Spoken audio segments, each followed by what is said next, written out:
Giovanni Filippo est en ligne avec nous, en duplex avec nous. On va voir ce qu'il nous dit sur l'état du marché actions, membre de la cellule info d'experts de Bourse Direct. Bonjour Giovanni. On est stable, véritablement, depuis plusieurs jours maintenant. À quoi peut-on attribuer cette stabilité des marchés d'actions, cette confiance, alors qu'il y a quand même pas mal de risques, notamment le risque politique? Oui, c'est vrai, mais il y a aussi des attentes, comme je l'ai précisé mardi dernier à votre antenne, qui sont pour l'instant toujours supérieures par rapport au prochain volet de politique économique aux États-Unis. Donc on a bien vu que dernièrement, si vous voulez, c'est pour ça que je vous avais dit jeudi dernier, il fallait pas parier sur un mouvement dit de correction. Moi, en tout cas, je ne recommandais pas à nos clients de le jouer. On a eu un retracement à minimum, je dirais, sur une zone 4950, 4920 avec un plus bas à 4943 pour être précis sur le futur avril. Donc non seulement le test de résistance, il a été convaincant par rapport aux perspectives, mais il a surtout surpris, je dirais, des vendeurs secs qui espéraient donc un retracement plus marqué à la suite des premiers déboires politiques de Trump. Alors Trump, on peut dire qu'il a déjà brûlé du crédit confiance, donc il faut quand même faire attention. Les marchés préfèrent bien plus les actes que les paroles séduisantes. Alors un des points qui sera très surveillé de près sera l'instauration ou pas de taxes douanières, car de celle-ci dépend aussi la réforme fiscale. D'ailleurs, le président des États-Unis doit recevoir le président chinois les 6 et 7 avril. Je pense que les discussions vont être assez âpres au niveau des accords commerciaux par rapport à ces taxes.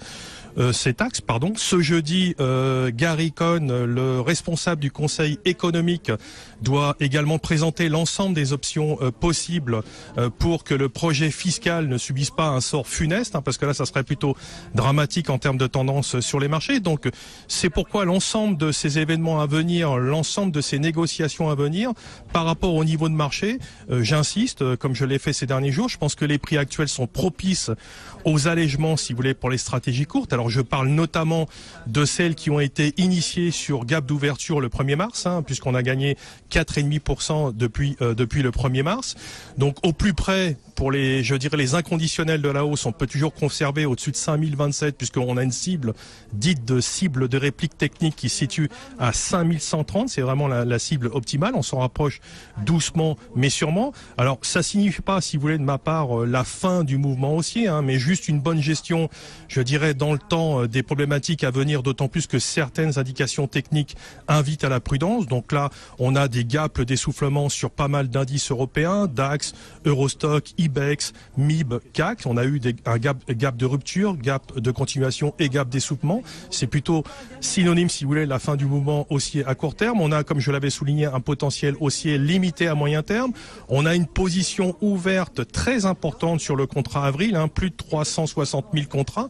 Et pour finir, je vais m'arrêter là. On a un ratio de couverture put-call qui montre un niveau optimiste élevé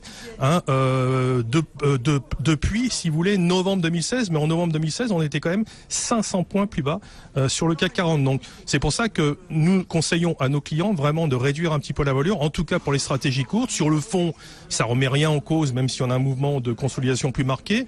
Pour les investisseurs, ceux qui ont acheté au cours du second semestre 2016 entre 4003 et 4006, on leur dit de conserver pour l'instant tant que le niveau de 4919 futur avril n'est pas remis en cause. Voilà un niveau à partir duquel on pourrait éventuellement alléger pour les profils investisseurs.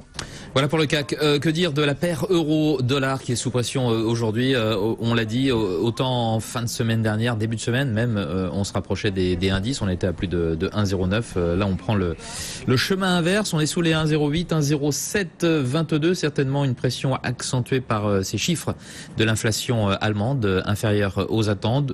Où va-t-on sur l'euro-dollar? On repart dans l'autre sens?